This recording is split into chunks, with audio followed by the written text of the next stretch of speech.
Well, welcome to the 700 Club. On this day, 1 year ago, Israelis woke to the sound of sirens. Iranian-backed terrorists from Gaza were attacking Israeli communities. They killed more than 1,100 people, and they took more than 250 hostages. It was the worst massacre of Jewish people since the Holocaust. Now Israel is in a multi-front war, not only against Iran's proxy armies, but against Iran itself.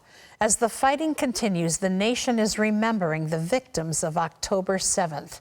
CBN Middle East correspondent Julie Stahl reports. At 6:29 Monday morning, the moment terrorists from Gaza breached the fence into Israel 1 year ago, President Isaac Herzog observed a moment of silence at the site of the Nova Music Festival, where hundreds gathered in memory of those killed and kidnapped. 7th of October 2023, a day that should be remembered in infamy.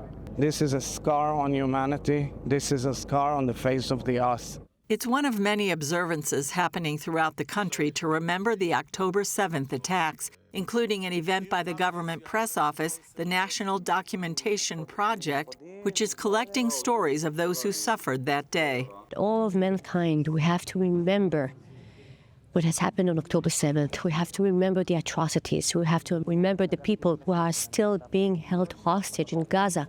On hand were family members of the murdered, as well as relatives of the hostages still held, and some who've been released. Each story is unique, but together they create the full picture of captivity, a sad picture.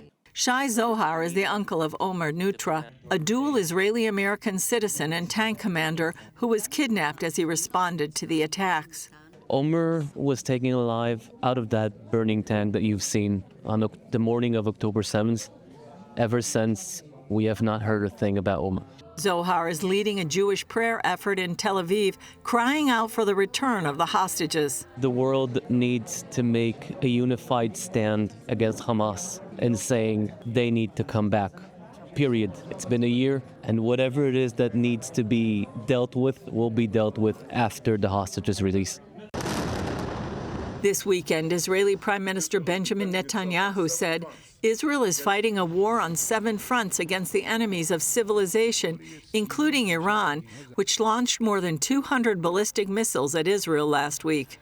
He criticized France's president and others who want to block the sale of weapons to Israel. President Macron and some other Western leaders are now calling for an arms embargo against Israel.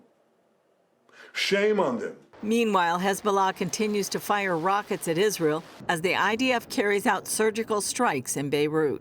Julie Stahl, CBN News, Jerusalem. Well, let us remember 39 Americans were killed a year ago. This is our part of this struggle. And there are American hostages still in tunnels in Gaza.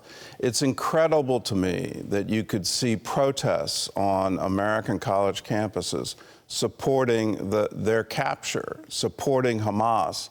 It makes no sense to me that any government would support, any political group would support what Hamas did.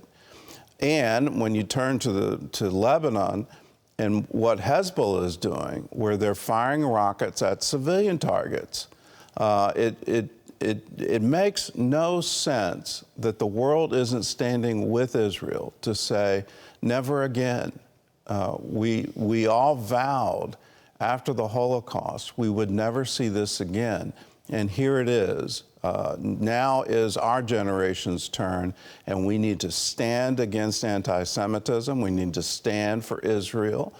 100 years ago, it was established in international law by the League of Nations that Israel, the Jewish people, had a right of self-determination in their ancestral homeland. That's why it was called the British Mandate.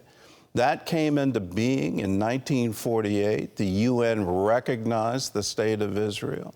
The only people who didn't were the Arab nations surrounding her. They declared war. Now, over the decades since that, Egypt has come to peace with Israel. Jordan has come to peace with Israel. The entire region needs to come to peace with Israel and say, yes, indeed, international law is correct. You do have the right of self-determination. You do have a right to live in your ancestral homeland of Israel. Let us forever stand with Israel. CBN News will live stream the National Remembrance Ceremony from Israel. That's today, live, 1 p.m. Eastern Time. You can watch it on the CBN News YouTube channel or on the CBN News app. We want to remember, and you can be a part of that at 1 p.m. today. Well,